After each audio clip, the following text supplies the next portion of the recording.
Well, the film is about a guy that is on his way to go visit his girlfriend and he has some car trouble and stranded in the desert. Not a good thing. So how this film came about, so you know, we were stuck in the lockdown, not really being active, and so Jesse, you know, was like, I think being locked down was really hard for people that are extrovert, and people that are introvert were probably in their own world. But when it comes to Jesse, he suffered a lot with the lockdown because he was like, yo, I need to do something, etc.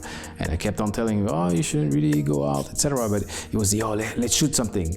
Every week he was coming back with the same question, yo, let's shoot something. And to tell you the truth, at first I was a little bit depressed because we were like, you know, stuck at home. And then I didn't have any idea of what I wanted to shoot. And then he was like, come on, let's shoot something. One day I called him, I said, hey, we need to do something. I'm freaking bored, I'm home, nothing's happening with the whole lockdown situation and everything. But I said, you know, nobody's gonna wanna shoot. So because of that, the movie had to be made with minimum people, just one person, that was him.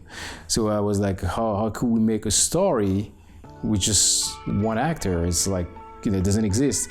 And then I started to think about the movie that are similar. There was one with Robert Redford, one with Sandra Bullock, and one with, how do you call it? Tom Hanks, yeah. And so, you know, I started to have that in my mind, and I was thinking about like, you know, what could we do, etc. Most of the time we create by association.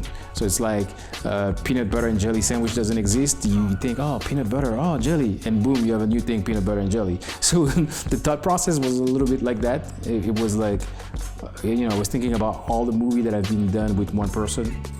And then I was thinking about like, what do we have around us? What can we do? And he hit me like, boom, hey, we should do that. And I called Jesse, he didn't pick up. I called him again, he picked up, and I was like, yo, I got the idea, we should do this. And of course, he's kind of a yes guy sometimes, so he was like, yes, let's do it. He gave me an idea, I was like, whoa, let's roll with it. And the idea was born, we talked about it for another week, and boom, next weekend we were filming. This took place, I guess in northern California, and the last thing took place in Nevada. So we shot it in 2 locations throughout a period of, I think it was 5 weeks. Yeah, 5 weeks, give us up. A few days later, we were on our way to the desert, and we started to shoot without really having a script. I mean, you know, it's hard to write dialogue when you're by yourself, you know? So I went through some physical transformation in the movie. I actually let my facial hair grow, which I've actually never had my facial hair that big. I always like to clean shave. Yeah, and there was I guess just for the character itself, there was days that I didn't maybe shower for 2 or 3 days before we went on set because I wanted to get that, I guess, that aroma. And yeah, there was a lot of physical transformation, just physical itself, and there was some emotional transformation as well that followed with it. Being stranded or not having the system that we have in place shows you that what matters, like the primitive, not primitive, but the basic thing matters the most, like eating, drinking. That's the part of, that's what occupy his day. He's thinking about like, okay, what I'm gonna eat, because if you don't eat, you die, basically. So eating become a life or death situation. Drinking become a life or death situation. You know, you're not thinking about like money when you are stranded in the desert, because all of that doesn't exist. So we brought like human behavior as its core value, like almost like, you know how you have the difference between man and animal. Then it was like it was almost like I don't want to say naked and afraid, but like, you know, like he was like dressed and afraid in a way. Yeah, so this film had no actual script. It was just, like I said, it was an idea. We spoke about the idea for another week and we shot it the next weekend. It was just wham, bam, thank you, ma'am.